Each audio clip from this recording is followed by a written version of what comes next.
네, 주짓수 끝나고 이제 달리기 하러 왔습니다. 오늘은 비가 올 줄 알아서 종합경기장 2층에 비가 와도 뛸 수 있는 곳이 있거든요. 네, 그곳으로 왔는데 다행히 비는 안 오는 것 같습니다. 어디냐면요.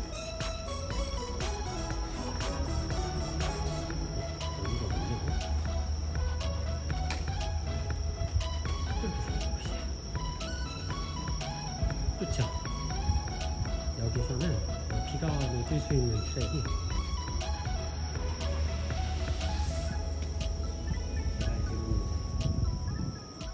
150m 정도 됩니다.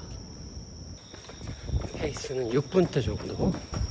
오늘은 가볍게 한 7, 8km 정도만 뛰어볼까 고민 중입니다. 관광통역사 시험 공부랑 논문을 써야 돼서 굉장히 바쁩니다. 뛰고 싶어도 달리기가 어떻게 보면 되게 사치스러운 운동이거든요. 시간에 있어서 일단 달리면 2시간씩은 달리니까 시간이 많아야 되잖아요. 그러니까 이렇게 이제 바쁠 때는 쉽지가 않습니다. 예, 6분대 그냥 오늘은 좀 편하게 뛰겠습니다. 마라톤 할 때 이 짐벌을 들고 뛸까 고민을 했는데 안 될 것 같아요. 힘들어가지고. 여러분들도 아무리 바쁜 일상이라도 꼭 30분이라도 달리기를 하셨으면 좋겠습니다. 자, 그러면 화이팅!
네, 안녕하세요. 토익 더학원 원장 이동주입니다.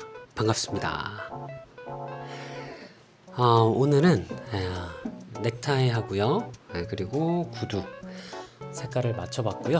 그리고 넥타이에는 오늘 입은 바지와 그리고 셔츠에 있는 이제 스트라이프에 이 초록 색깔이 무늬로 이제 패턴화해서 들어가 있는 넥타이를 했습니다. 오늘 또 이 준비가 내일 학생들에게 잘 전달이 됐으면 좋겠습니다. 오늘은 여러분들하고 무슨 이야기를 해볼까 고민을 하다가 오늘은 토익 이야기를 해보면 좋겠다 이런 생각이 좀 들었습니다.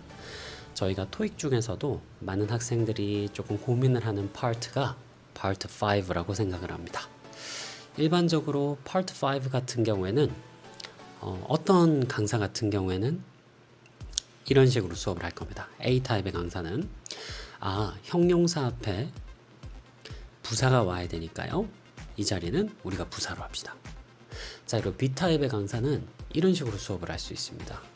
자, 보기를 보니까요. A 보기에는 ing가 있죠. ing 같은 경우에는 1년에 정답률이 4번에서 5번밖에 안 되기 때문에 우리가 A는 보자마자 생략을 하도록 하겠습니다. 자, 그리고 두 번째 보기를 보니까 up UP라는 보기가 있죠. up 같은 경우에는 2016년 5월 28일 이후 지금의 토익 시스템으로 지금의 토익 출제 유형으로 변경이 된 이후로는 단 한 번도 없은, 보기에는 계속 출제가 되고 있지만 정답이 된 적이 없기 때문에 여기서는 생략을 하도록 하겠습니다. 자, 이 빈칸을 보면 정답률이 굉장히 높은 부사 barrel이라는 부사가 C에 있습니다. 자, 그렇기 때문에 C로 정답을 하겠습니다. 자, 우리는 A타입과 B타입의 강사를 인터넷 강의나 아니면 일반적인 토익 강의에서 많이 만나는 것 같습니다.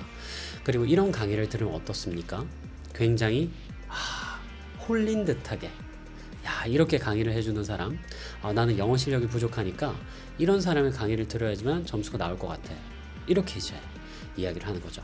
일반적으로 이제 이런 타입의 강사들은 해커스나 아니면 0단계의 1타 강사들의 수업을 커버를 해서 그런 그들이 이제 녹여내는 스킬이라든지 아니면 확률적인 것들, 시험 전략이라든지 이런 것들을 수업 속에 녹여내서 수업을 하는 타입이라고 생각을 하시면 될 것 같습니다.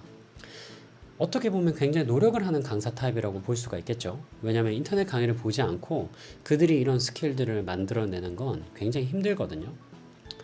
그렇기 때문에 연구를 꾸준히 하고 있다, 이렇게도 볼 수 있어요. 하지만 일반적으로 토익 강의를 계속 해나가다 보면 학생들이 좋아하는 걸 이제 해야 될 것인가, 아니면 정말 실질적으로 우리 학생들이 시험장에 도착했었을 때 점수를 올릴 수 있는 방법을 알려줘야 될 것인가, 항상 이제 그 사이에서 갈등을 하게 됩니다. 저 같은 경우에는 이제 제주도에서 토익 학원을 운영을 하고 있는데요. 제주도에서는 일단 첫 번째 학생 수가 그렇게 많지 않고요. 일단은 토익 시험장에 가면 토익 고사장이 2군데밖에 없습니다. 그러니까 막 5,600명씩 시험을 치는 경우가 없습니다. 그러니까 전 제주도에서 토익 시험을 응시하는 사람이 사실 1,000명도 되지 않거든요, 한 회차에. 그러니까 당연히 이제 대부분은 해커스나 0단계를 듣고 아주 일부분의 소수의 친구들만이 이제 오프라인 학원을 오는데, 오프라인 학원 같은 경우에도 제가 파악한 것만 해도 저희 학원을 포함해서 이제 3개의 학원이 있단 말이에요. 근데 학원들이 다 수백 명을 데리고 있는 그런 광역시나 서울에 있는 학원 시스템이 아니라 정말 소수를 데리고 있습니다. 저 같은 경우에도 이번에 기초 영어라는 우리 강좌가 있는데 거기는 10명도 되지 않는 학생이 있거든요. 그러니까 사실은 우리같이 이렇게 소수 정예로 하는 학원들은 굉장히 특장점이 있습니다. 어떤 특장점이 있냐면 학생들을 설득하면서 진짜 영어 실력과 토익 실력과 시험 전략 3가지를 다 잡을 수 있는 것이죠. A타입의 강사, 문법이나 구조적으로 수업을 하는 강사, B타입의 강사, 스킬적인 것들을 굉장히 강조를 하는 강사, 그리고 저 같은 경우에는 이제 ABC 타입의 복합형 강사입니다. 영어적인 것들을 강조하고 독해라든지 어휘에 대한 기본기를 닦으면서 스킬이라든지 시험 전략이나 문법적인 것들을 놓치지 않고 모두 다 녹여서 수업을 합니다. 물론 저도 당연히 대한민국에서 지금 현재 제일 수업을 잘한다고 하는 1타 강사들의 수업을 철저하게 분석을 하고 수업을 쫓아가면서 그들이 가지고 있는 시험 전략이나 통계나 이런 것들을, 필요한 것들을 잘 커버를 하고요. 물론 이제 그들도 너무 많은 학생들을 대해야 되기 때문에 자극적이나 어그로성 그런 스킬이나 시험 전략이 있습니다. 그런 것들은 이제 단연간의 토익 전략을 저도 수립하고 있기 때문에 그런 것들은 과감하게 제외하고 아주 필요한 것들만 농축적으로 가져와서 학생들에게 전달을 하되, 기본적으로 시험장에 도착했을 때 내가 믿을 수 있는 거는 내 영어 실력이라는 그 믿음은 흔들려서는 안 되는 거거든요. 기술적인 것들이 아무리 잘 단련이 된다 하더라도 시험장에서 긴장을 하게 되면 결국에 내가 믿고 의지할 수 있는 건 내 영어 실력밖에 없습니다. 우리는 굉장히 많은 언론에서 권위적이고 유명하지만 사실은 굉장히 실망스러운 사건들을 많이 봅니다. 뭐 띵띵 코인 사태라든지 뭐 띵띵 정치인 같은 경우에 유명했고 그들이 잘 나갈 때 뭐 띵띵 연예인 같은 경우에 우리가 굉장히 끌리고 그들의 말이 다 정답인 것 같죠. 하지만 본질적인 건 상식적인 거거든요. 토익 시험을 치는데 스킬로만 700, 800, 900을 받을 수 있다. 사실은 이게 상식적으로 말이 되는 건가요? 저는 여러분들에게 항상 강조합니다. 스킬 중요합니다. 문법 중요합니다. 영어적인 것도 중요합니다. 우리 학원도 2달 강좌에서 이 모든 것들이 다 끝납니다. 자, 여러분들 제 이야기를 듣고 여러분들은 혹시 어떤 생각이 드시나요? 2달 똑같이. 그리고 수강료도 저희도 생각보다 굉장히 저렴하거든요. 여러분들 아마 수강료 들으면 깜짝 놀랄 겁니다. 세 가지 타입의 수업을 다 하면서도 충분히 수업적인 진도를 다 빼고 LC까지도 다 나갈 수 있는데 왜 스킬이나 아니면은 시험 전략이나 이런 되게 부분적인 것들, 뭔가 시험장에 들고 갔을 때는 내가 정작 써먹기는 어렵고 되게 뭐랄까요, 좀 되게 기술적인 것들만 강조를 해서 그런 것들이 학생들 좀 많이 빠지는 것 같아서 가끔 걱정이 될 때가 있습니다. 결국엔 믿을 수 있는 건 내 실력입니다. 여러분들이 영어 실력을 키우면서 기술적인 시험 전략이나 문법적인 것들도 같이 챙겼으면 하는 바람입니다. 물론 이제 이 이야기가 불편하신 토익 강사들도 있으실 텐데요. 사실 불편하시지만 토익 강사들도 시험장 가면 해석으로 푸는 문제 많잖아요. 사실 200문제 전부 다 우리 스킬로 풀지 않잖아요.